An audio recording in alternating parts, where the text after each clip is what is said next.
surprising turn of events, war-torn Afghanistan is defying all odds, embarking on an ambitious endeavor that could reshape the nation's destiny.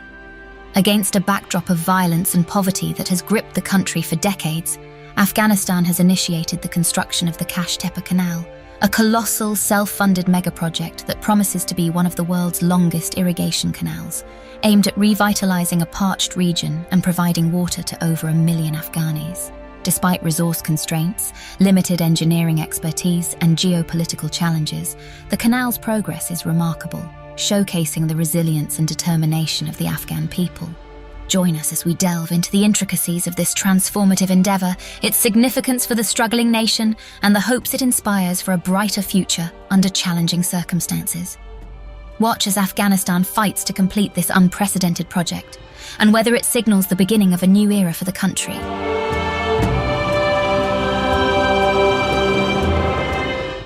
What is the Tepa Canal? Why are they building it? And how did they succeed in achieving such a colossal milestone? The Tepa Canal is a 285 kilometers long, 152 m wide, and 8.5 m deep artificial river in northern Afghanistan that extends from the Amu Darya River starting in the province of Balkh and passing through the provinces of Jawzan and Faryab. Approximately half of the canal has been completed, and the rest is being built at a rather fast due to an ongoing growing water and food shortages crisis across the country. Some countries that share the Amu Darya River with Afghanistan complained that the canal may affect their share of the river water. However, Afghanistan has vowed to not allow such a thing to happen. It is also clarified that it is the only country that literally does not benefit from the river, and thus it is entitled to its share. This canal is quite an urgent matter for the people of North Afghanistan, which has become an arid desert over the past few decades as a result of global warming, declining groundwater reservoirs, and lack of sufficient irrigation systems. The canal is now bound to provide water to more than 1 million Afghanis, while enabling thousands of farmers to return to agriculture. This will be achieved as 55,000 hectares of land are turned into farms with a great focus on grains and wheat. In fact, the country aims to become a wheat exporter by 2028. The project began in March 2022 and is set to be completed in 3 phases. The first and second phases involve the actual digging of the canal, while the third phase is dedicated to the installation of water irrigation systems and other infrastructure. The project is managed by the Afghani National Development Corporation and is fully funded by the government from tax revenues. Initial estimates put the cost at $500 million. However, new estimates predict the need for additional $100 million. This leads us to wonder how the Afghanis managed to undertake such a colossal project with limited and rather old equipment, a limited number of experienced engineers, and no outside help. Some Asian media outlets were too harsh when describing how the Tepa Canal is being built. They alleged mistakes, carelessness, and poor engineering methods. However, we did our homework, and needless to say, those media outlets are dead wrong. The government funded the project and designed it based on intensive land surveying and soil studies. They did not send some diggers to conduct such complex work in a random manner. One of the main objectives of these studies was to ensure that water lifts are not needed due to associated costs, flood prevention during winter, and soil compatibility. Thus, the canal had to take a path on flat land, with an elevation similar to that of the source area on the Amu Darya River. They also had to ensure that the canal path is located on the most fertile lands and within close proximity to towns and villages along the way. Once the canal path was set, 200 private contractors were spread over 114 sections, representing the first phase that extends 108 kilometers. As many as 7,000 haul truck and excavator drivers, among others, including project engineers, worked and are still working on the project, as they have now moved to Phase 2, which is 177 kilometers long. Each contractor would spread tens of excavators in a line with enough space in between for the haul trucks. The trucks would then be filled and leave in an orderly manner to dump their loads in nearby designated low elevation areas. Once a section is dug and approved by the engineers and supervisors, the machines move to the next section and replicate the process based on detailed maps and specifications. The first step in the whole project involved the construction of 14 hydraulic gates that are topped by a bridge for vehicles. These gates were constructed for flood prevention during the winter and heavy rainy periods when the Amu Darya River levels rise.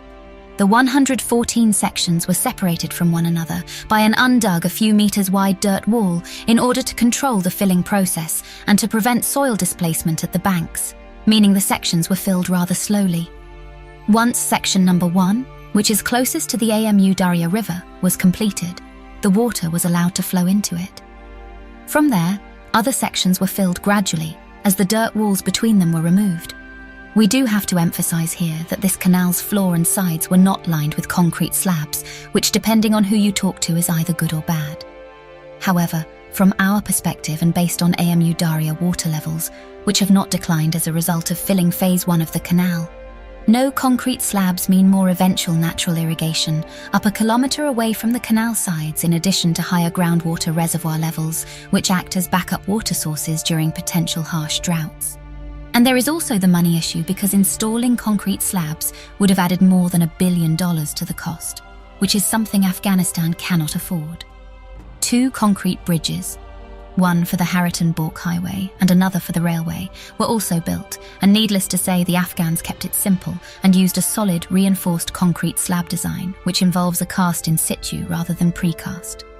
Parts of a major network of irrigation pipelines were also integrated with the completed Phase 1 and the surrounding area. These underground irrigation pipelines are designed to give farmers up to a few kilometers away from the canal access to water. Other water mains were installed to connect with water pumps at nearby villages and towns.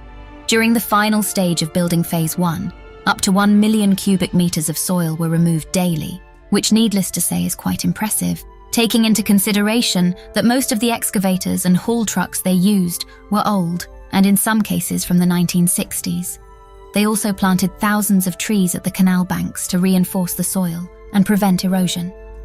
A 20-kilometer area was also planted with a variety of crops to test the soil and effectiveness of irrigation systems.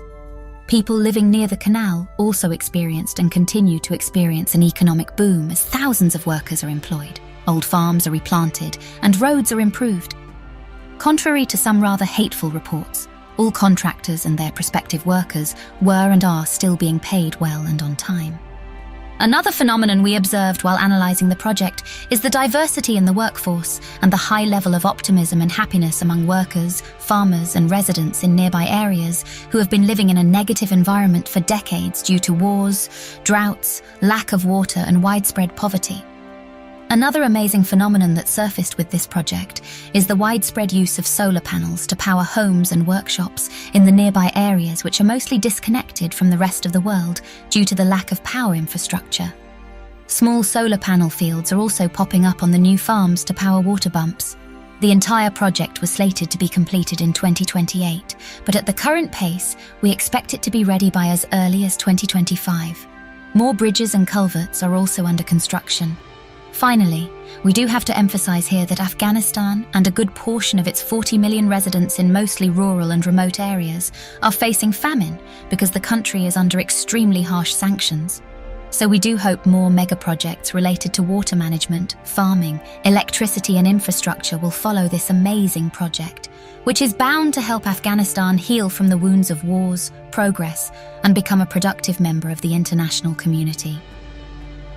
Do you think Afghanistan under the rule of the Taliban can complete this mega project and initiate new ones? Let us know in the comments section, and please like, share, subscribe and hit the bell icon. Thank you.